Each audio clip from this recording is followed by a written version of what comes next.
Alhamdulillahirabbil alamin. Wa bihi nasta'inu ala umuri waddin.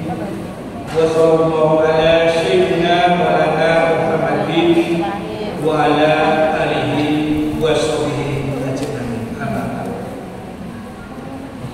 Yang saya hormati Bapak Panai Hormati atau yang mewakili,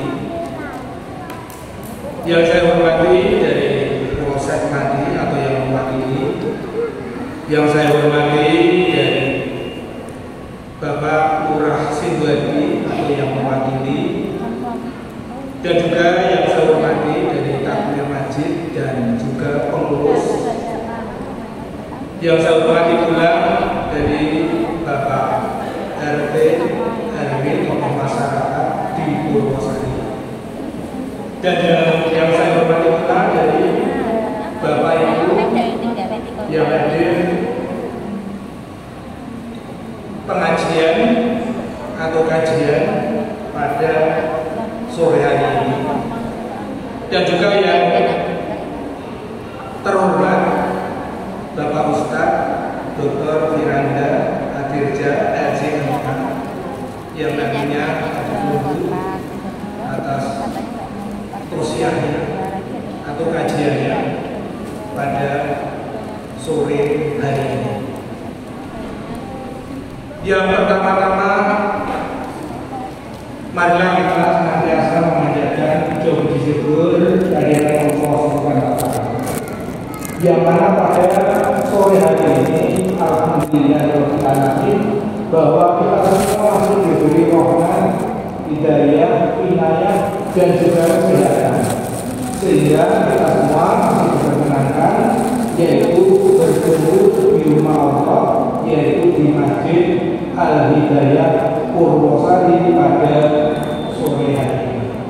Sholawat berserta salam kita limpahkan kepada contoh terbaik kita Abdullah Muhammad Sallallahu Alaihi Wasallam. Yang pertama, saya mengucapkan banyak terima kasih khususnya kepada pendiri masjid dan juga pengurus yang memang bekerja sama dengan jamaah Masjid Taslim Musaidah yang pada sore hari ini mengadakan kajian atau tausiah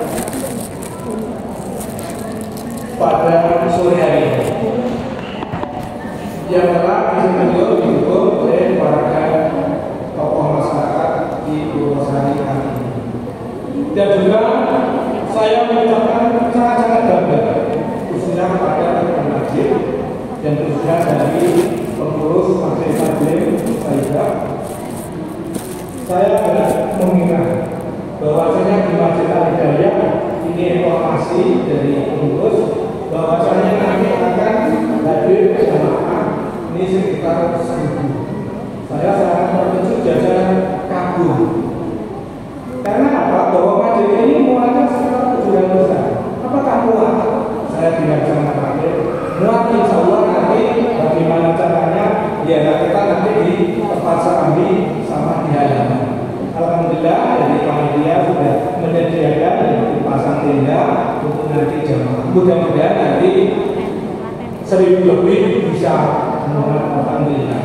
Ini itu bagi saya sangat-sangat terhormat saya, karena masjid yang begitu muatnya 1.000 kok ditampung dan jamaah 1.000 lebih. Ini saya ucapkan banyak-banyak terima kasih. Yang keduanya, kaitannya dengan Masjid Al-Hidayah ini memang kalau pas hari Jumat ini memang tidak muat.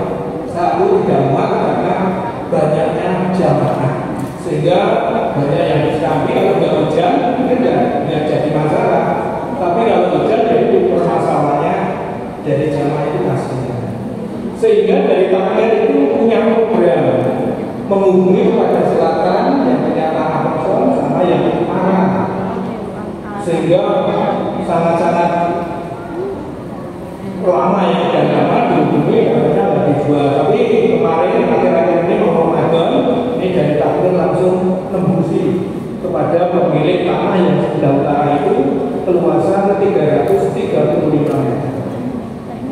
alhamdulillah dia langsung menyatakan dia monggo kalau mau dipakai masjid.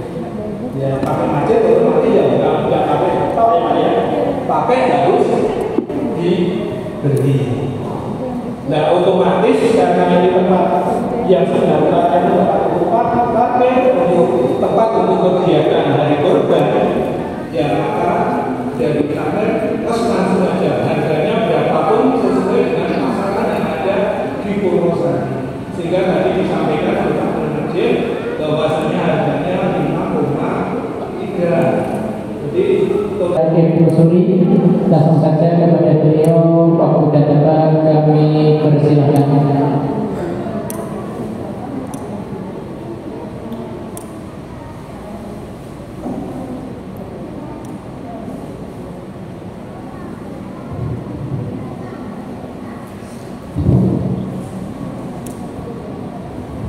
Assalamualaikum warahmatullahi wabarakatuh.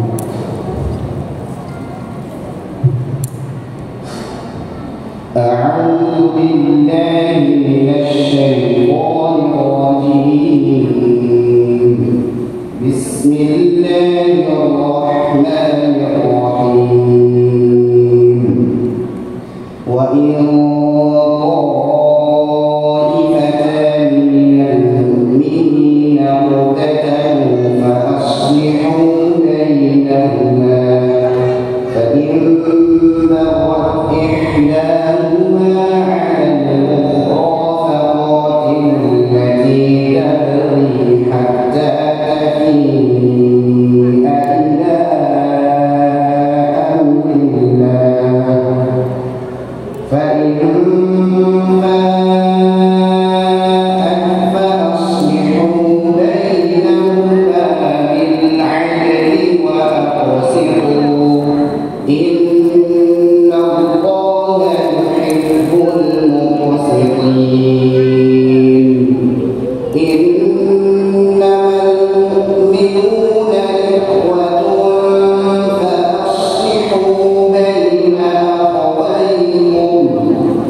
yang telah menyempatkan waktunya.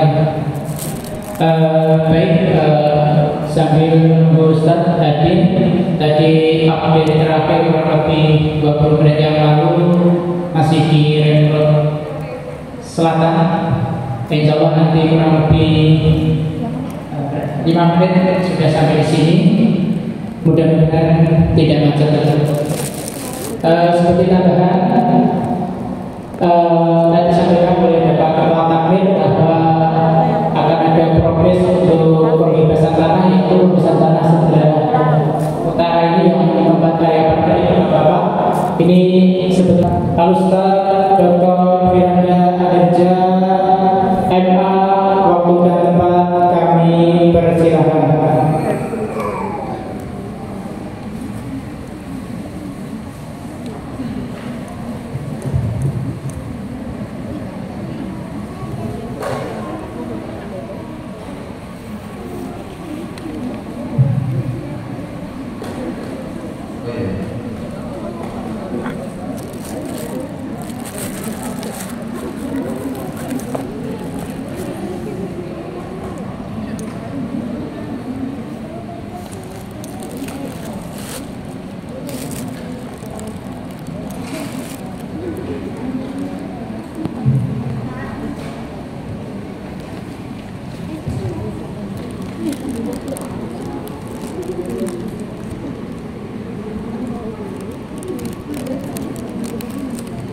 Bismillahirrahmanirrahim. Assalamualaikum warahmatullahi wabarakatuh. Alhamdulillah ya ihsani syukur lahu ala taufiqihi wa hidayatihi asyhadu an la ilaha illallah wahdahu la syarika lahu ta'ziman li sya'nihi wa asyhadu anna Muhammadan abduhu wa rasuluhu jalla wa ala.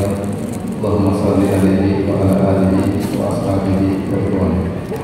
Hadirin hadirat yang dirahmati Allah Subhanahu wa taala, pada kesempatan bagian ini kita akan bahas tentang al-ukhuwatu fillah, persaudaraan karena Allah Subhanahu wa taala. Di antara ibadah yang agung yang memudahkan seorang untuk masuk surga adalah menjalin persaudaraan karena Allah Subhanahu wa taala. Karenanya di antara 7 golongan yang Allah naungi pada hari kiamat kelak adalah rajulan tahabba fillah ijtama alaihi wa tafarraqa alaihi. 2 orang yang saling mencintai karena Allah, mereka berkumpul karena Allah dan mereka juga berpisah karena Allah Subhanahu wa taala. Bahkan Rasulullah mengatakan inilah yang paling mudah di antara 7 golongan yang disebutkan. Ketika Rasulullah SAW menyebutkan sab'atun yudhilluhumullah fi yaumin la dhilla illa dhilluh, 7 golongan yang Allah naungi pada hari kiamat, yaitu di padang mahsyar ketika matahari diturunkan dalam jarak 1 mil yang tidak ada naungan kecuali naungan Allah. Maka 7 golongan ini semuanya melakukan amalan yang berat. Seperti pertama, iman yang adil. Tidak mudah menjadi seorang pemimpin yang adil. Kemudian yang kedua, syarul nasyafil ibadatillah, anak muda yang tumbuh dalam ketaatan, yang pun susah. Namanya anak muda ingin tahu, kepo, ingin coba-coba. Di tengah-tengah anak-anak muda sibuk dengan kesenangan, dia tumbuh di atas ketaatan kepada Allah. Yang ketiga ini, bagaimana tahabba fillah ijtama alaihi wa tafarraqa. 2 orang saling mencintai karena Allah, bertemu karena Allah, berpisah karena Allah. Yang keempat, rajulun qalbuhu mu'allaqun bil masajid. Seorang yang hatinya selalu rindu ingin ke masjid, tidak pernah luput dari sholat Jumat waktu di masjid, selalu ingin ke masjid. Kemudian yang kelima, yaitu rajulun da'atun imra'atun dhatu mansibin wa jamalin faqala ini akhafallah. Seorang lelaki yang dirayu oleh seorang wanita cantik jelita dan kaya raya, diajak untuk berzina, kemudian dia tolak, dia berkata aku takut kepada Allah. Yang keenam, rajulun tasaddaqa bi yaminihi fa akhfaha hatta la ta'lamu shimaluhu ma tunfiqu yaminuhu. Seorang yang berinfak dengan tangan kanannya kemudian disembunyikan sampai pada akhirnya tidak tahu apa diinfak oleh tangan kanannya. Dan yang ketujuh, rajulun dzakara Allah khaliyan fa lainnya, seorang ketika bersendirian dia ingat Allah kemudian dia menangis. Di antara 7 amalan ini, sebenarnya mengatakan yang mudah adalah nomor 3, yaitu rajulan yang tahabba fillah ijtama alaihi wa tafarraqa alaihi. 2 orang saling mencintai karena Allah, berkumpul karena Allah, berpisah karena Allah. Amalan yang menyenangkan, mendatangkan kebahagiaan, tetapi diberi pahala yang besar oleh Allah Subhanahu wa taala. Oleh karenanya jika seorang bisa bersahabat karena Allah itu adalah nikmat yang besar, nikmat yang besar. Allah sebutkan dalam Al-Quran seperti dalam firman-Nya, "Law anfaqta ma fil ardi jami'an ma allafta baina qulubihim walakinna Allah allafa bainahum." Kata Allah Subhanahu wa taala kepada Nabi, "Ya Rasulullah, jika kau menginfakkan seluruh harta di atas muka bumi, semuanya seluruh harta kau infakkan untuk bisa menggabungkan hati-hati mereka, ma allafta baina qulubihim, kau tidak akan mampu untuk menggabungkan hati-hati mereka." Isyarat dari Allah Subhanahu wa taala bahwasanya membuat hati nyaman satu dengan yang lainnya dalam persahabatan, dalam pergaulan adalah Allah Subhanahu wa taala, adalah Allah Subhanahu wa taala. Susah menggabungkan dua hati yang berbeda. Ketika ada dua hati yang digabungkan, maka itu semua nikmat dari Allah Subhanahu wa taala. Itu Allah sebutkan tentang nikmat persaudaraan.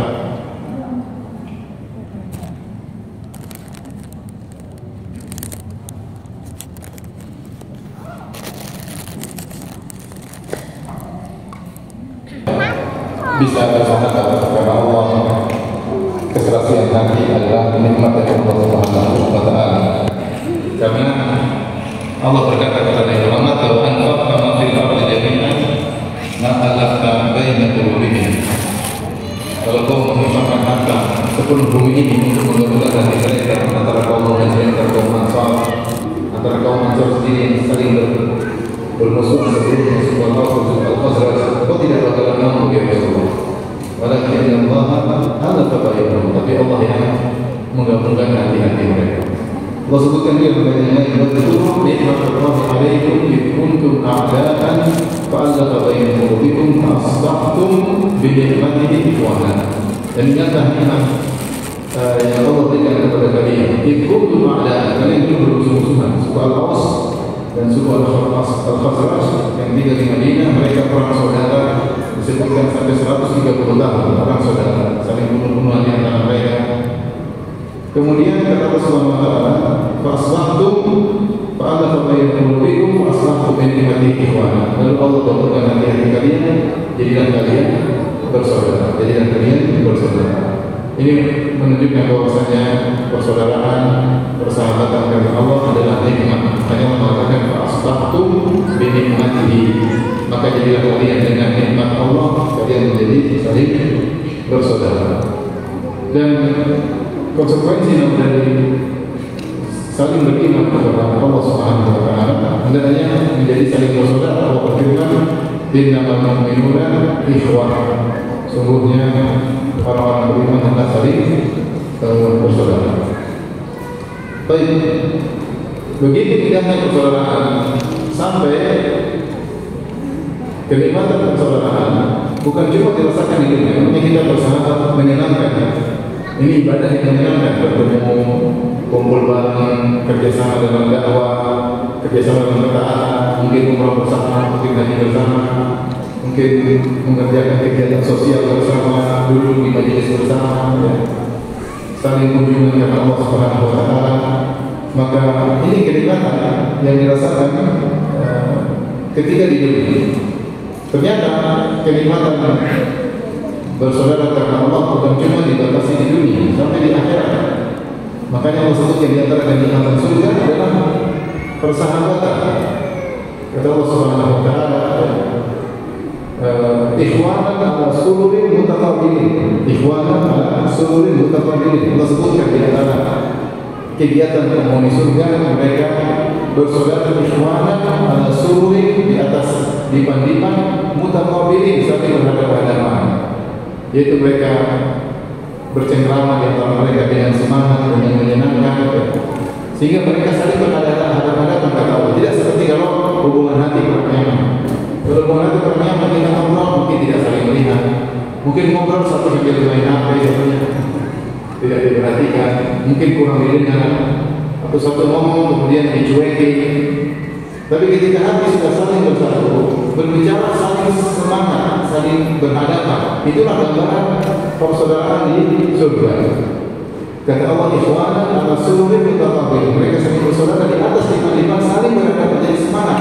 Saling semangat karena tidak ada di luar lisan mereka kecuali kebahagiaan. Tidak ada nyindir, tidak ada nyinyir, tidak ada merendahkan, tidak ada perkataan yang menunjukkan kesombongan. Semua keluar adalah kebahagiaan, sehingga mereka bersemangat ketika ngobrol di antara mereka. Makanya kita yang masukkan di surga. Dan selain mendapatkan kenikmatan di dunia, ternyata pertemanan dengan Allah juga ini bermanfaat di akhirat. Ada dua ayat dalam Al-Quran yang menyebutkan tentang manfaat pertemanan karena Allah di akhirat. Di antaranya Allah berfirman dalam firman-Nya, al-akhillau yawma idzin ba'dhum li ba'dhin aduwwun illa al-muttaqin. Kata Allah, al-akhillah jamaah dari khalil itu orang-orang yang saling berteman dekat. Al-khalil itu pertemanan yang sangat dekat. Karena al-khalil diambil daripada khul. Yang penting untuk bahasa Melayu. Lanjut. Baik. Allah berfirman, al-akhillah jamaah dari khalil, yaitu pertemanan yang dekat. Dia lebih daripada sekedar sahib pertemanan. Al-khalil bukan dekat. Dan kita tahu secara umum kita bertemanan bersaudara. Secara umum seluruh kaum ini bersaudara. Lebih dari itu bersahabat. Lebih dari itu berkhullah. Itu pertemanan yang dekat. Ya, al-khullah itu pertemanan yang masuk dalam tubuh. Makanya disebutkan yang jadi koridor cuma dua, Ibrahim alaihissalam dan Nabi Muhammad SAW. Rasulullah tidak punya khalil kecuali Allah Subhanahu wa taala. Kata Rasulullah SAW, "Inna Allah takhadhani khalilan kama takhadha Ibrahim khalilan, law kuntu muttakhidan khalilan min ummati la takhadhtu Abu Bakr khalilan." Sungguhnya Allah telah menjadikan aku kekasihnya sebagaimana Allah telah menjadikan Ibrahim sebagai kekasihnya. Kalau aku boleh punya teman kekasih yang spesial selain Allah, tentu aku akan dari umatku, tentu aku akan jadikan Abu Bakar sebagai kekasihku. Tetapi Abu Bakar hanyalah Habibur Rasulillah, Habibur Rasulillah. Habibur Rasulillah banyak, di antaranya Abu Bakar, di antaranya Umar, Utsman, Ali, di antaranya Usama bin Zaid, di antaranya Zaid bin Harithah. Mereka adalah Habibur Rasulillah. Adapun Habibur Rasulillah cuma siapa? Allah Subhanahu wa taala. Jadi al-akhillah, yaitu pertemanan yang begitu kuat di dunia, saking dekatnya sampai disebut dengan khalil. Ternyata pada hari kiamat, yaumul idzin ba'dhum li ba'dhin adu. Pada hari kiamat akan terputus semuanya, bahkan bukan cuma terputus, berbalik saling bermusuhan. Illa al-muttaqin, kecuali orang yang menjalin pertemanan karena takwa kepada Allah Subhanahu wa taala. Maka pertemanan mereka berlanjut. Ibnu Katsir rahimahullah taala ketika menafsirkan ayat ini juga berkata, kullu shadaqatin wa sahabatin lillahi fa innaha tanqalibu yawmal qiyamati adawatan. Seluruh pertemanan, seluruh relasi persahabatan yang dibangun karena Allah Subhanahu wa taala, karena dunia semata, maka pada hari kiamat kelak akan berubah jadi permusuhan. Illa ma kana lillah, kecuali persahabatan karena Allah Subhanahu wa taala. Fa innahu ya'lamu bi dawamihi, maka akan senantiasa langgeng sebagaimana langgengnya Allah Subhanahu wa taala. Wa hadza kama qala Ibrahim alaihi salatu wasalam. Dan ini ayat ini mirip seperti pernyataan Ibrahim alaihi salam kepada kaumnya. Ibrahim berkata dalam surat Al-Ankabut, "Inna takhaftu min dunillahi awsanan mawaddata bainakum fil hayatid dunya." Sungguhnya kalian sama-sama kerjasama untuk menyembah berhala, untuk memupukkan pertemanan, cinta kasih di antara kalian. Tapi fil hayatid dunya, hanya di dalam kehidupan dunia, kalian bersama sama-sama berdoa dan beribadah kepada berhala, bertemanan dalam kesyirikan, bertemanan dalam kemaksiatan. Tsumma yaumul qiyamah yakfuru ba'dukum bi ba'din wa yaqulu ba'dukum ba'dha. Namun pada hari kiamat kelak kalian saling kufur di antara kalian, kalian saling berangan di antara kalian. Wa ma'wakumun nar, tempat kalian neraka jahanam. Wa ma lakum min nasirin. Dan tidak ada penolong bagi kalian. Semua persahabatan, pertemanan yang bukan karena Allah akan terputus pada hari kiamat kelak. Ada pun pertemanan karena Allah Subhanahu wa taala, maka akan langgeng. Bahkan disebutkan oleh Ali bin Abi Thalib radhiyallahu anhu, jika seseorang sudah meninggal terlebih dahulu, maka dia ingat temannya tersebut, mendekatkan teman spesial dan spesial. Ali radhiyallahu anhu berkata, sebagai dikutip Al-Razzaq, dia berkata, "Qala Israil dan Islam berlaku, an-Ali radhiyallahu anhu menafsirkan ayat ini." Ali radhiyallahu anhu berkata, "Khalilani mu'minani wa khalilani kafiran." Dua sahabat sama-sama beriman dan ada juga dua sahabat sama-sama kafir.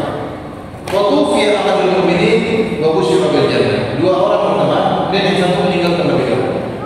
Kemudian yang meninggal terlebih dahulu ini ternyata diberi kabar gembira bahwasanya dia masuk surga. Fadzakara khalilahu, kemudian di akhirat dia ingat setelah dia meninggal dunia diberi kabar gembira tentang surga, dia ingat tentang temannya di dunia yang masih hidup. Subhanallah. Pertemanan luar biasa. Jadi ini belum hari kiamat, masih setelah kematian.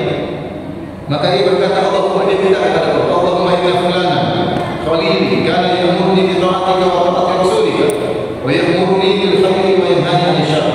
Ya Allah, temanku si fulan di dunia masih hidup, kekasihku, kawan dekatku, teman akrabku, dulu menyuruhku di dunia untuk taat kepadamu, menyuruhku untuk taat kepada Rasulmu, menyuruhku untuk mengajakku untuk berbuat kebaikan dan melarangku dari perbuatan keburukan. Wa yukhbiruni anni mulaqi, dan dia telah mengabarkan aku bahwa aku akan bertemu dengan engkau, yaitu di akhirat. Dan sekarang aku telah bertemu dengan engkau, ya Allah. Allahumma fala tudhillahu ba'di, ya Allah, jangan kau sesatkan dia setelah kematianku. Hatta turiyahu mithla ma araitani, sampai kau wafatkan dia dan kau perlihatkan kepada dia kenikmatan surga sebagaimana kau lihatkan kepadaku. Wa tarda anhu mimma radita anni, dan kau ridha kepadanya sebagaimana kau ridha kepadaku. Fa yuqalu lahu, ya, maka dikatakan kepada orang ini, idhab kalau ta'lamu ma lahu indi la dhahika katsiran wa baqaita qalilan. Pergilah engkau kalau kau tahu apa yang aku siapkan untuk temanmu, apa yang aku siapkan untuk temanmu, untuk kau akan banyak tertawa dan kau akan sedikit menangis. Semua yang untuk akhir.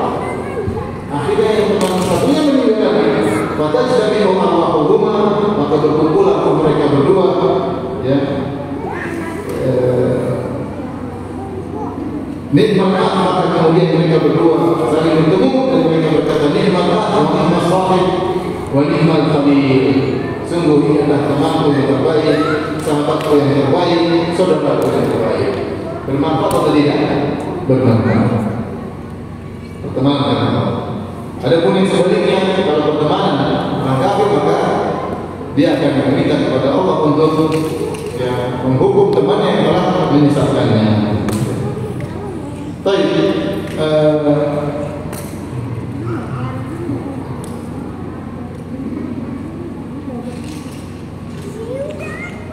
ini diantara yang menjelaskan tentang bahwasanya pertemanan karena Allah bermanfaat sebelum hari kebangkitan. Bagaimana ketika hari kebangkitan juga bermanfaat? Allah sebutkan dalam ayat yang lain.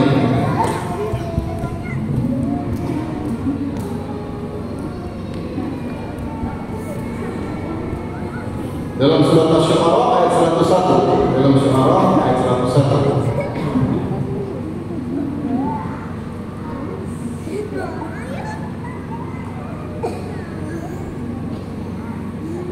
Ketika penghuni neraka Jahannam mereka berkata, "Tallahi in kunna lafi dhalalin mubin." Ya, kata Allah, mereka berkata, demi Allah dulu kami dalam kesesatan yang nyata. Itu sawwikum bi rabbil alamin. Ketika kami menyamakan kalian dengan Allah, mereka berbicara sama teman mereka sama dengan Allah, ya. Wa ma aqala lil mujrimu, dan tidak ada yang menjadikan kami kecuali orang-orang para pendosa. Kemudian mereka berkata, "Fama lana min syafi'in." Tidak ada pemberi syafaat bagi kami. Tidak ada syafaat. Malaikat tidak memberi syafaat, para nabi tidak memberi syafaat, teman-teman juga tidak memberi syafaat. Karena pada hari kiamat ada kemuliaan yang penting, yaitu syafaat. Kata Nabi, syafaatul malaikat, wa syafaatul anbiya, wa syafaatul mu'minun. Para malaikat memberi syafaat, para nabi memberi syafaat, para orang beriman juga memberi apa? Syafaat. Kata mereka dalam neraka Jahannam, kata Allah, ya, qalu lahum fiha yahtasimun. Mereka dalam neraka saling bermusuhan. Mereka berkata, mereka mengeluh. Kata mereka, "Wa ma lana min syafi'in." Tidak ada pemberi syafaat bagi kami. Malaikat tidak beri syafaat, para nabi tidak beri syafaat. Kemudian kata mereka, "Wala shadiqin hamim." Dan tidak ada teman dekat yang membantu. Tidak ada teman dekat yang membantu. Kalau orang kafir, teman dekatnya tidak bisa membantu, maka mafhum mukhalafah. Sebaliknya berarti orang-orang beriman temannya bisa membantu.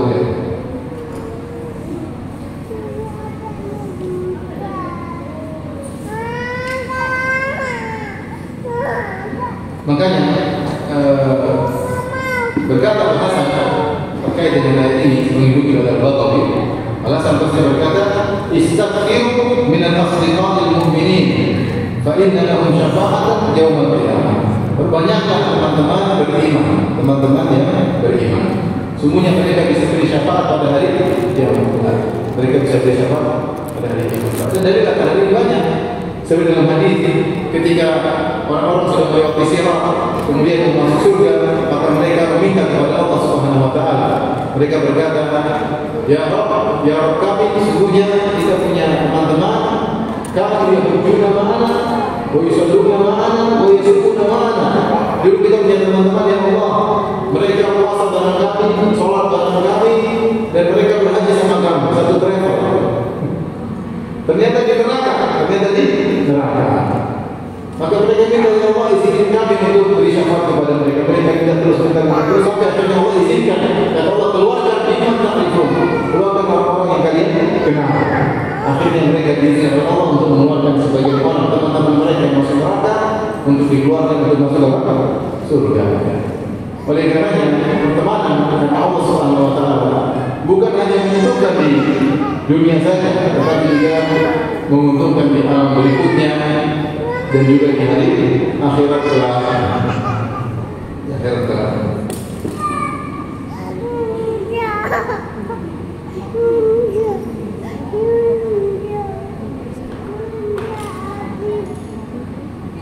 Kota dan negara.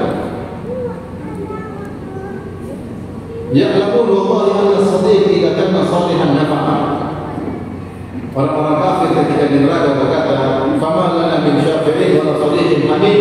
Tidak ada yang disyafaat kepada kami, malaikat juga tidak, para nabi juga tidak, dan tidak ada teman dekat yang memberi syafaat kepada kami. Kata-kata dan menafsirkan ayat ini, ya'lamuna wallahi, sungguhnya mereka itu penghuni neraka tersebut, mereka tahu wallahi, demi Allah mereka tahu. Inna as-sadiqa idza kana salihan nafa'a. Sungguhnya teman kalau saleh akan bermanfaat. Wa innal hamima idza kana salihan syafa'a. Sungguhnya teman dekat kalau dia saleh akan beri apa? Syafaat. Akan beri syafaat. Maka ini antara pertemanan dengan Allah Subhanahu wa taala. Oleh karena itu terlalu banyak dari yang menunjukkan bahwasanya berteman dengan Allah adalah ibadah. Berteman dengan Allah adalah ibadah. Di antaranya tadi hadis tentang 7 golongan. Kemudian Allah mengatakan atau Rasulullah mengatakan, "Rajulani ta'abbadu fillah." Dua orang saling mencintai karena Allah, ijtama alaihi, mereka bertemu karena Allah, wa tafarraqa alaihi, mereka juga berpisah karena Allah Subhanahu wa taala. Di antara dalil tentang bahwasanya berteman karena Allah adalah ibadah. Rasulullah SAW bersabda, "Salatu man kunna fihi wajada bihinna halawatal iman." 3 perkara yang jika terdapat pada diri seseorang, dia akan merasakan manisnya iman. 3 perkara kalau terdapat pada diri seseorang, maka dia akan merasakan manisnya iman. Di antaranya, wa an yuhibbal mar'a la yuhibbuhu illa billah. Dia mencintai seseorang, dia tidak mencintainya kecuali karena Allah. Bukan karena ekonominya, bukan karena parasnya, tapi karena keimanannya. Mungkin akhlaknya baik, mungkin karena dia sering ke masjid, mungkin dia tutur katanya bagus. Jadi dia mencintai orang ini karena akhirat, bukan karena dunia. Karena pertemanan banyak, tapi karena dunia. Pertemanan banyak, pertemanan banyak karena satu suku, karena satu daerah, karena satu hobi, karena satu kampung. Bukan itu yang dimaksud. Tapi berteman karena orang ini soleh, karena orang ini akhlaknya baik, karena orang sering ke masjid, karena orang ini ngajarin kebaikan, karena orang ini mengingatkan saya kepada akhirat, karena orang ini mau menegur saya untuk meninggalkan kemaksiatan. Dia tidak terkebo menegur saya untuk meninggalkan maksiat. Saya mencintainya karena tidak, karena pertemanan karena Allah Subhanahu wa taala. Siapa yang mencintai seorang karena Allah, dia akan merasakan manisnya iman. Ini menunjukkan berteman karena Allah, mencintai karena Allah adalah ibadah. Demikian juga dalam hadis kata Rasulullah SAW, "Inna Allah yaqulu yaumil qiyamah," pada hari kiamat Allah akan mencari hamba-hambanya yang saling mencintai karena Allah Subhanahu wa taala. Allah berkata, "Aina mutahabbuna fi jalali?" Mana hamba-hambaku yang saling mencintai karena keagunganku? Mereka mencintai karena aku, bukan karena yang lain. Allah cari mana mereka? Al-yawma udhilluhum fi dhilli yawma la dhilla illa dhilli. Maka pada hari ini aku akan naungi mereka di mana tidak ada naungan kecuali naunganku. Tidak ada naungan kecuali naunganku. Dalam hadis yang lain, jadi Allah banggakan mereka pada hari kiamat kelak. Allah bilang mana mereka? Allah tunjukkan, Allah sabarkan mereka. Allah pamerkan mereka di hadapan khalayak bahwa ada hamba-hambaku yang saling mencintai karena aku. Kemudian dalam hadis Rasulullah SAW bersabda, Allah berfirman, wajibat mahabbati lil mutazawirina fiyya, lil mutahabbina fiyya, lil mutabadirina fiyya. Wajib kecintaanku mengenai orang-orang atau dua orang yang saling berkunjung karena aku, yang saling berkunjung karena aku, yang saling mencintai karena aku, yang saling membantu karena aku. Subhanallah, saling mengunjungi dapat pahala. Saling mengunjungi dapat pahala. Pertemanan menyenangkan, kunjungan ngobrol dapat pahala. Saling mencintai karena saling membantu karena aku. Maka wajib aku mencintai mereka. Dalam satu hadis Rasulullah SAW menyebutkan, Inna rajulan zara akhalahu fi qaryatin ukhra. Ada seorang dia pergi ke kampung yang lain bersama, atau dia pergi perjalanan jauh, kemudian dia ingin menyebut temannya karena Allah Subhanahu wa taala. Fa arsalahu Allah ala madrajatihi malaka. Maka Allah kirim malaikat yang dari manusia mencegah dia di tengah jalan. Maka dia berjalan dengan seorang. Maka orang tersebut, pada itu malaikat, jemaah malaikat. Maka orang tersebut berkata, Aina turi, mana kau hendak pergi? Kemudian dia berkata, Uridu akhli di hadhihi qaryah. Saya ingin mengunjungi saudara saya karena Allah di kampung tersebut. Maka malaikat tadi bertanya, Hallaka alaihi min ni'matin tarukuhu alaiha? Apakah kau kesana ada urusan duniawi? Ada urusan ngurusin ternak, ngurusin kebun, ngurusin perdagangan. Kau ketemu dia jauh-jauh ada urusan duit, urusan dunia. Kata dia tidak ada. Bila ani akhbartuhu fillah. Saya kesana karena saya cinta dia karena Allah Subhanahu wa taala. Dia jelaskan saya kenapa bukan urusan dunia, karena dia saya kunjungi dia, saya cinta dia karena Allah. Maka malaikat berkata, fa inni Rasulullah ilaika anna Allah ahabbaka kama ahabbtahu fihi. Sungguhnya aku adalah utusan Allah kepadamu untuk mengabarkan kepadamu bahwasanya Allah mencintaimu karena kau telah mencintai kawanmu karena Allah Subhanahu wa taala. Makanya kalau orang mencintai kita karena Allah, kita doakan, kita doakan ahabbakallahu alladzi ahbabtani fihi. Semoga Allah mencintaimu karena kau telah mencintaiku karena Allah Subhanahu wa taala. Maka ini semua menunjukkan bahwa cinta kepada saudara menjadi persahabatan dengan kawan, terutama teman dekat karena Allah bukan karena duniawi. Maka ini ibadah yang agung, ibadah yang agung. Namanya mencintai karena sesuatu, ya, bukan karena zatnya, tapi karena sesuatu tersebut. Kita mencintai dia bukan karena secara zatnya, biasa-biasa aja. Mungkin fisiknya biasa-biasa aja, tapi kita mencintai dia karena Allah Subhanahu wa taala. Namanya mencintai sesuatu karena sesuatu yang lain. Seperti disebutkan dalam syair, Majnun Laila, seorang lelaki yang dikenal jatuh cinta kepada Laila. Dia berkata, amuru ala diyari diya wa Laila uqabbilu dal jidari wa dal jidari wa hubbu diyari syafafna qalbi walakin hubbu man sakana diyari. Kata dia, si Majnun yang tergila-gila kepada si Laila, dia berkata, aku melewati kampung, rumah-rumah melewati kampungnya si Laila. Aku pun mencium tembok-tembok yang ada di kampung tersebut. Rumah-rumah aku cium. Bukan karena aku cium tembok karena cinta kepada tembok, tetapi cinta kepada yang dibalik apa? Tembok. Cinta kepada si Laila. Dia mencintai tembok karena siapa? Karena Laila, bukan karena zat temboknya. Maksud hati yang menurun, apa daya tangan tak sampai. Maksud pikir mencium Laila, apa daya terdapat tembok. Jadi maksud itu namanya cinta karena sesuatu. Jadi kita senang gaul sama dia, bukan karena dianya, tapi karena Allah, karena dia beriman kepada Allah, karena dia baik, karena dia ingatin saya kalau sholat, karena dia menegur saya kalau saya maksiat. Ketika saya susah dia ingat sama saya, seperti itu. Itu namanya pertemanan karena Allah. Inilah ibadah yang agung, yang sebelum datang Rasulullah SAW tidak dikenal oleh para sahabat. Para sahabat masih kafir. Mereka punya pertemanan. Bahkan kita bagaimana kita baca dalam sirah bahwasanya Abdurrahman bin Auf berteman dengan Umayyah bin Khalaf, majikannya Bilal, yang menyiksa Bilal. Makanya ketika perang Badar, Umayyah bin Khalaf panggil Abdurrahman bin Auf, "Hei kawan, sahib, kita dulu teman. Kau tangkap orang aja, saya biar nanti." Jadi dia minta ditangkap supaya dia tidak dibunuh oleh orang-orang kaum muslimin. Tapi mereka berteman. Jadi pertemanan banyak sebelum datang Rasulullah SAW, dan pertemanan semuanya karena duniawi, karena satu darah, karena satu kampung, karena satu suku, karena satu bisnis. Seperti Umayyah bin Khalaf sama Abdurrahman bin Auf sama bisnismen. Pertemanan seperti kita sekarang banyak orang berteman karena duniawi, karena sama-sama hobi.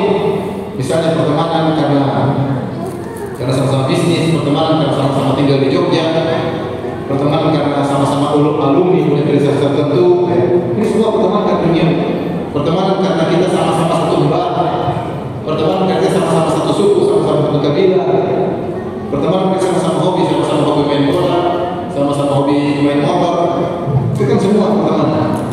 Asalnya pertemanan karena duniawi. Kalau tidak dibumbui dengan karena Allah, maka pertemanan duniawi. Kita punya teman sama-sama satu suku, bagus atau tidak bagus, tidak apa. Tetapi kalau tidak dibumbui karena Allah, maka hanya pertemanan apa? Duniawi. Kita punya teman-teman sama-sama hobi main bola, boleh atau tidak boleh, tidak. Tapi kalau hanya sekedar karena main bola, maka tidak ada nilai pahala. Harus dibumbui dengan karena Allah, sehingga pertemanan tersebut bukan sekedar duniawi, tapi karena Allah. Sama kita sama-sama hobi motor, main motor dengan jalan baik. Pertemanan sama-sama hobi motor. Kalau kamu tidak punya motor, nggak jadi teman. Bukan kayak kita berteman gara-gara sama punya motor, ya kan? Kalau nggak punya motor, nggak jadi teman. Tapi kalau hanya sekedar karena motor, nggak ada nilai. Harus karena nilai-nilai agamis, harus karena Allah, sehingga pertemanan tersebut jadi pertemanan karena Allah SWT. Jadi pertemanan relasi yang terjadi karena duniawi sudah ada. Maka datang Nabi SAW mengajarkan sesuatu yang baru, itu berteman karena Allah yang tidak pernah dikenal oleh sahabat sebelumnya. Jadilah ketika pertemanan karena Allah, pertemanan lebih kuat daripada pertemanan karena nasab, dari pertemanan karena saudara. Lebih kuat pertemanan karena Allah, dari kenyataan. Orang kalau sudah mencintai karena Allah, dia lebih dekat, lebih kuat, lebih banyak pengorbanan bahkan daripada saudara sendiri. Terjadi. Karena dia tahu manfaat yang dia rasakan. Berteman karena Allah ada kebahagiaan, ada saling tolong-tolong, bahu-membahu untuk mengejar akhirat. Ini teman kita cari seperti ini. Ada pun teman karena duniawi banyak, namun tidak ada manfaat secara akhirat dibalik pertemanan karena duniawi. Maka terjadilah pertemanan yang hebat antara para sahabat. Lihat bagaimana kaum Al-Ansar yang sebelumnya saling bermusuhan sampai 130 tahun perang saudara antara suku Al-Aus dan suku Al-Khazraj. Tapi mereka bersaudara. Mereka disebut berdambar Umayyah. Kembali kepada Nabi Umayyah yang sama. Bertempur 130 tahun. Akhirnya mereka bersahabat karena Allah. Kata Allah, "Asbahtum bi ni'matihi ikhwana." Jadilah kalian saling bersaudara karena Allah Subhanahu wa taala. Wa kuntum ala syafa hufratin minan nar fa anqadhakum minha. Kalian dulu sudah di pinggir neraka, kemudian jatuh, Allah selamatkan kalian. Di antaranya kalian beriman dan kalian saling bersahabat karena Allah Subhanahu wa taala. Lihatlah bagaimana Rasulullah jalin persaudaraan antara suku Al-Muhajirin, kaum Muhajirin dan kaum Ansar dengan persaudaraan yang sangat luar biasa. Persaudaraan yang sangat luar biasa. Sampai kita baca dalam Allah berikan dalam Al-Quran, "Walladzina tabawwa'u ad-dara wal imana min qablihim yuhibbuna man hajara ilaihim wa la yajiduna fi sudurihim hajatan mimma utu wa yu'thiruna 'ala anfusihim walau kana bihim khasasah wa man yuqa shuhha nafsihi fa ulaika humul muflihun." Dan penduduk kota Madinah yang sudah tinggal di kota Madinah sebelum datangnya Nabi, dan mereka sudah beriman akibat dakwah Mus'ab bin Umair. Sebelum datangnya Nabi, mereka sudah beriman. Sebelum orang berhijrah datang, mereka sudah beriman. Yuhibbuna man hajara ilaihim. Mereka senang dengan saudara-saudara mereka yang beriman. Tidak kenal sebelumnya, tidak ada jalinan pertemanan sebelumnya. Dua suku yang berbeda, satu suku Quraisy, yang satu dari suku Al-Aus, suku Al-Khazraj yang merupakan Arab Qahtani. Beda suku. Tetapi ketika datang datang mereka senang, yuhibbuna man hajara ilaihi. Mereka mencintai orang yang berhijrah kepada mereka. Bukan sekedar itu. Wa yusiruna ala anfusihim, maka mereka mendahulukan kaum muhajirin daripada diri mereka sendiri. Walau kana bihim khasasah, padahal mereka juga susah. Wa may yuqashifa nafsihi fa ulaika humul muflihun. Siapa yang dijaga dari sifat pelit, sifat kikir, maka mereka adalah orang yang beruntung. Sebagaimana disebutkan dalam hadis bagaimana Rasulullah mempersaudarakan antara Sa'ad bin Rabi' dengan Abdurrahman bin Auf. Abdurrahman bin Auf adalah saudara kaya raya di kota Mekah. Kemudian dia harus berhijrah, meninggalkan seluruh hartanya. Jadi miskin mendadak, bukan miskin bertahap. Miskin apa? Mendadak. Maka Rasulullah yang adalah hikmahnya Rasulullah SAW bersaudarakannya juga dengan orang yang kaya raya, Sa'ad bin Rabi'. Mungkin bisa dapat Abdurrahman untuk balik kembali. Maka ketika dipersaudarakan, maka Sa'ad bin Rabi' menawarkan, dia mengatakan, wahai Abdurrahman bin Auf, aku termasuk orang Ansor yang kaya raya. Saya akan bagi hartaku menjadi dua, setengah buatku, setengah buatku. Masya Allah, Masya Allah ya. Dia punya harta bagi. Ibarat kalau kita punya uang 2 miliar, 1 miliar buat kamu, 1 miliar buat saya. Berat, jangankan setengah, seper-10 aja mikir-mikir, bagi setengah. Lebih daripada itu dia berkata, saya punya istri lebih dari satu. Kau lihat mana yang kau sukai? Bukan dia bilang yang paling tua nanti saya ceraikan buat kamu. Yang paling jelek saya ceraikan buat kamu. Dia bilang, kau lihat mana yang kau sukai, kabarkan kepada aku, maka kamu ceraikan. Lalu habis masa idahnya lagi. Subhanallah, tawaran bukan basa-basi. Tawaran serius bukan basa-basi. Karena tumbuh dari keimanan. Ini saudaranya bahagia sebagaimana dia bahagia. Bayangkan, bukan cuma nawarin harta, nawarin juga istri. Maka kalau tidak mengambil kesempatan dalam kesempitan, dia mengatakan, barakallahu laka fi ahli wa fi malik. Semoga Allah berkahi kau wahai Sa'ad bin Rabi', berkahimu, berkahi istrimu, berkahi hartamu yang kau sudah tawarkan kepada aku, semoga diberkahi. Enggak, dulani ala suq, tunjukkan kepada kemana pasar. Saya punya keahlian berdagang. Maka padahal ada suq Bani Qainuqa, ada pasarnya orang Yahudi. Ketika itu ekonomi dipegang oleh Yahudi. Pasar Bani Qainuqa. Maka Abdurrahman bin Auf masuk, kemudian dia untung, kemudian dia menikah dengan wanita Ansar. Kalau kita baca cerita ini, luar biasa. Kita tahu bagaimana Sa'ad bin Rabi' luar biasa mulianya, karirnya, sampai dia menawarkan hartanya semuanya buat Abdurrahman bin Auf. Makanya ada lucu. Saya di Madinah 15 tahun belum ketemu dengan kaum Ansar yang nawarin setengah harta, belum ada. Apalagi yang nawarin apa? Istri, belum ada. Mana Sa'ad bin Rabi' sudah tidak ada di kota Madinah? Mana penduduk Madinah yang nawarin hartanya setengah? Mana penduduk Madinah nawarin apa? Istri. Ada penduduk Madinah baik, masih banyak yang memberikan harta. Saya ada kawan masih tinggal di Madinah. Dia pergi ke toko, ini beli nasi. Situ ada orang lain pergi di Madinah. Lalu dia pilih yang bagus, itu yang bagus, ini bagus. Ketika dia bayar, sudah dibayar. Kata tadi bapak tadi yang kata dia tadi ada ikhwan yang tadi sudah bayarin kamu. Dia nggak kenal siapa. Dan ikhwan tersebut pergi saja tanpa memberitahu siapa dia, tanpa meninggalkan jejak. Seperti itu di Madinah masih banyak. Tapi yang nawarin hartanya tidak ada. Apalagi nawarin apa? Istrinya. Maka ketika penduduk Madinah dijinyir, mana penduduk Madinah yang nawarin hartanya setengah dan nawarin istrinya? Kata penduduk Madinah yang seperti Sa'ad bin Rabi' yang menawarkan setengah hartanya kepada istrinya sudah sirna, sudah tidak ada. Sebagaimana sudah tidak ada Abdurrahman bin Auf yang kalau ditawarin tidak mau. Jadi subhanallah. Lihatlah bagaimana kisah yang juga disebut berbeda dengan tafsir ayat ini. Tentang kisah ketika ada Nabi SAW pada tamu majhul, dia ingin makan apa, maka dia tidak dijawab oleh Nabi. Maka Nabi mengutus seorang untuk tanya kepada istri-istrinya ada makan atau tidak. Maka pergilah utusan Nabi kepada istri Nabi, ada makan atau tidak. Istrinya mengatakan, walladzi ba'athaka bil haqq ma'inna illa sampaikan kepada suamiku, demi Allah yang telah mengutusmu dengan kebenaran, tidak ada di rumah kecuali cuma air putih. Tidak ada. Akhirnya istri kedua juga sama, istri ketiga juga sama, sampai istri ke-9 tidak ada makanan. Subhanallah. Itu Nabi kita. Mau jauh tamu tidak ada makanan. 9 istrinya tidak ada.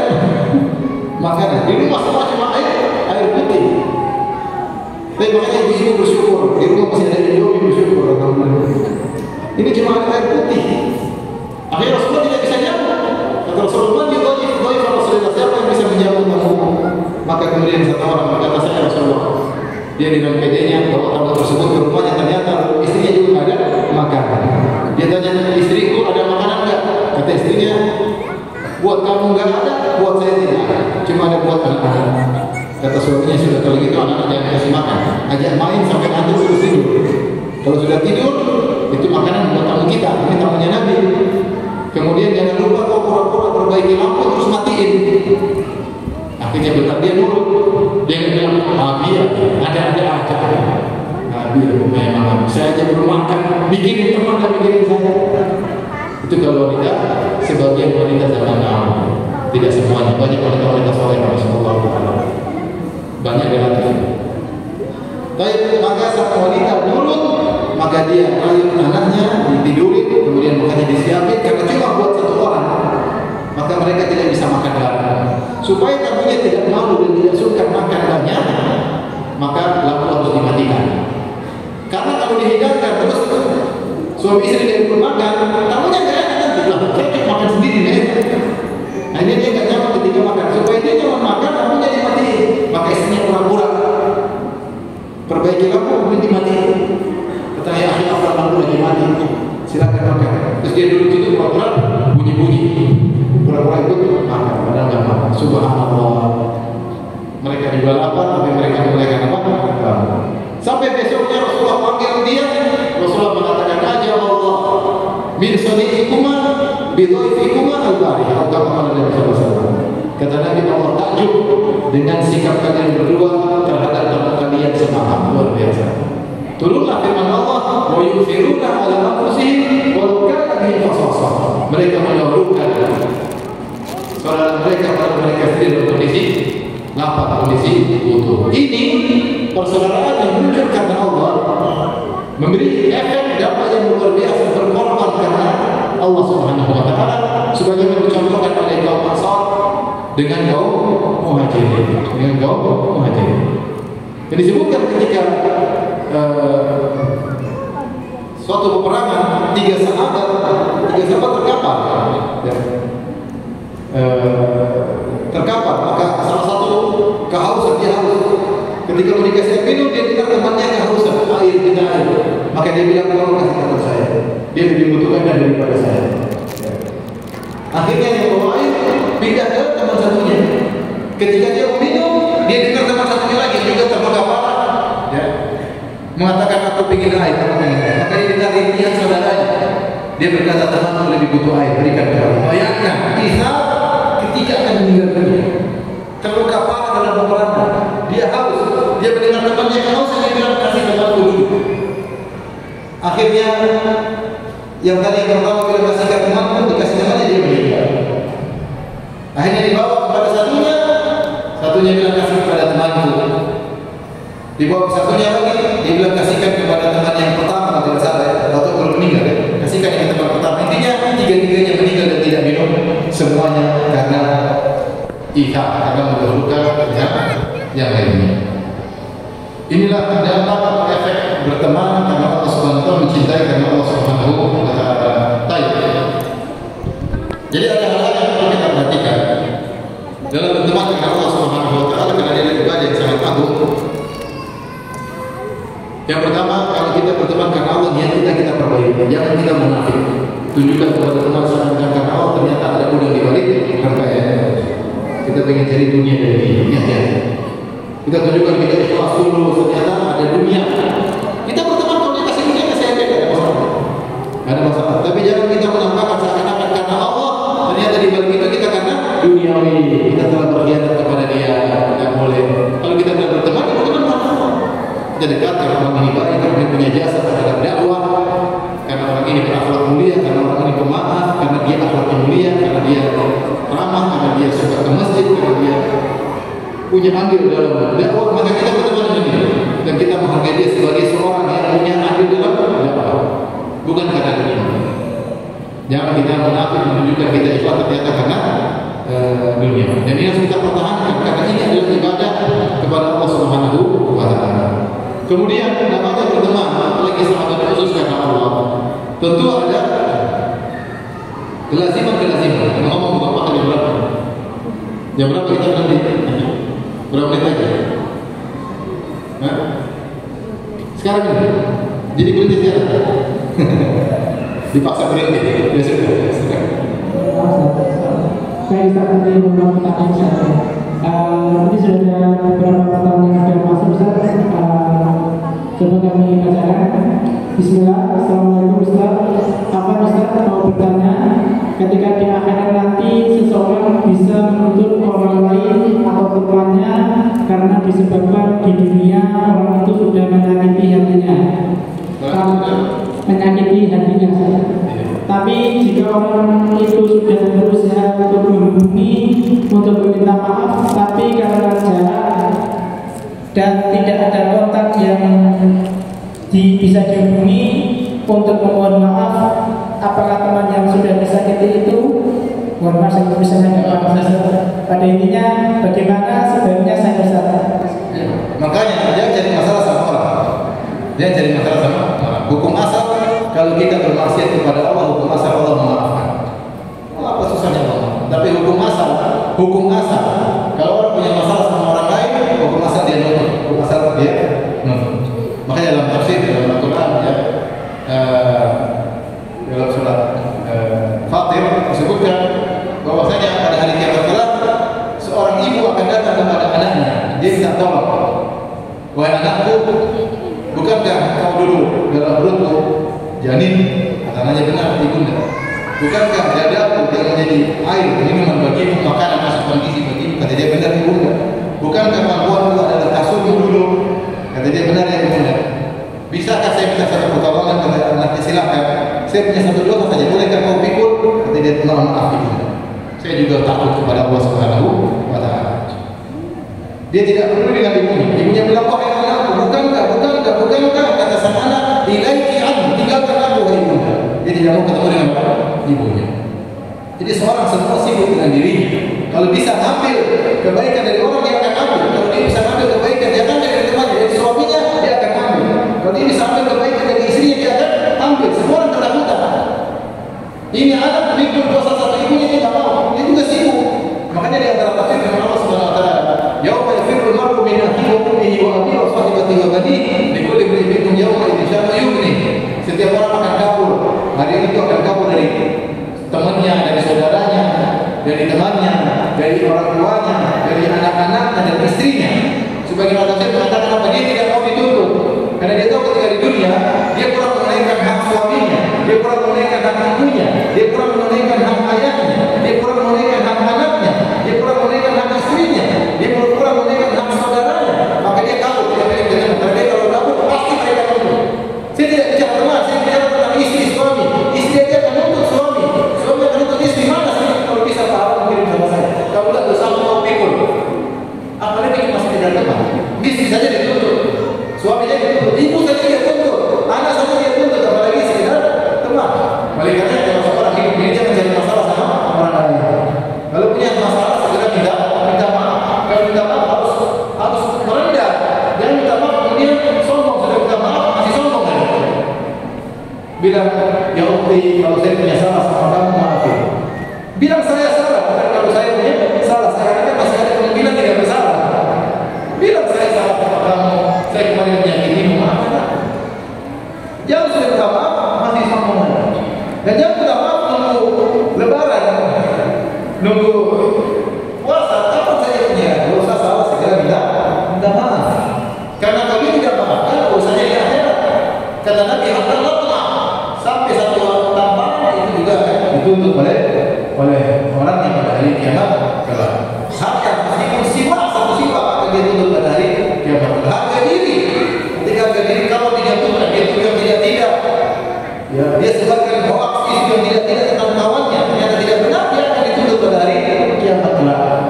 Akan diri pada hari kiamat kelak. Tetapi jika seorang sudah tobat kepada Allah dan berusaha untuk minta maaf kepada orang yang dia zalimi, jadi sudah berusaha dia cari informasinya, dia tanya kakak-kakaknya, dia tanya adiknya, dia tanya temannya, masih ada orang ini begini, dia berusaha semaksimal mungkin. dia tidak ketemu, apa boleh? Maka ini diserahkan kepada Allah Subhanahu wa Ta'ala. Jika dia taubat nasuha, mudah-mudahan Allah akan yang mewakili dia pada hari kiamat untuk berhadapan dengan orang tersebut. Tetapi dia harus menunjukkan bahwasanya dia benar-benar optimal berusaha dari orang tersebut. Dan subhanallah, orang Indonesia itu mudah memaafkan, insya Allah mudah memaafkan. Kenyataan membuktikan orang Indonesia mudah memaafkan. Punya salah kita minta maaf, kirim kue, insya Allah. Apalagi kita kirim rekening, insya Allah. Buktinya apa? Buktinya sebagian koruptor masuk penjara, sudah keluar dimaafkan, dipilih lagi. Benar atau tidak? Orang Indonesia mudah memaafkan. Baik, berikutnya. Baik Ustaz, pertanyaan berikutnya. Bismillah, semoga Ustaz selalu dalam lindungan Allah. Izin bertanya Ustaz, dulu saya punya teman dekat, sering melakukan kebaikan bersama, tetapi setelah bertahun-tahun tidak ada kabar karena kuliah yang cukup jauh. Setelah ada kabar, ternyata dia sudah menikah dan pindah agama ikut suaminya. Apakah saya akan dituntut karena tidak mengingatkannya Ustaz? Enggak lah. Insya Allah. Dulu kan baik-baik. Namanya ada kesibukan, ada lupa, bukan sengaja dia meninggalkan dia. Ya. Sebagaimana dia tidak hubungi temannya, temannya juga tidak hubungi dia. Ya sama-sama lalai, sama-sama lalai. Tapi di antara bentuk kebaikan sama kawan, coba nasihati dia, coba dakwahi dia. Kalau tidak kenal, tulis kata-kata yang baik dalam sebuah sepucuk surat, kirim di email, kemudian bismillah. Urusan dia di tangan Allah SWT. Tapi dia berusaha menjelaskan bahwasanya saya sayang sama kamu, kita dulu bagaimana. Tahu saya agama yang kau anut sekarang, meskipun kau mencintai suamimu, tidak tepat sampaikan masalah akidah. Bosnya misalnya dia beragama Nasara, Nabi manusia tidak berhak kemudian sembah, sampaikan dengan ringan, kemudian doakan dia, kemudian disuruh selesai. Paling tidak kalau Allah tanya, kita sudah nasihat. Ada pertanyaan lagi atau apa? Cukup Ustaz. Cukup ya, alhamdulillah. Ini saya coba tunggu. Demikian saja kajian kita. Semoga Allah menerima pahala puasa kita. Semoga Allah menerima amal saleh kita di bulan Ramadan ini. Wabillahi taufiq wal hidayah. Assalamualaikum warahmatullahi wabarakatuh.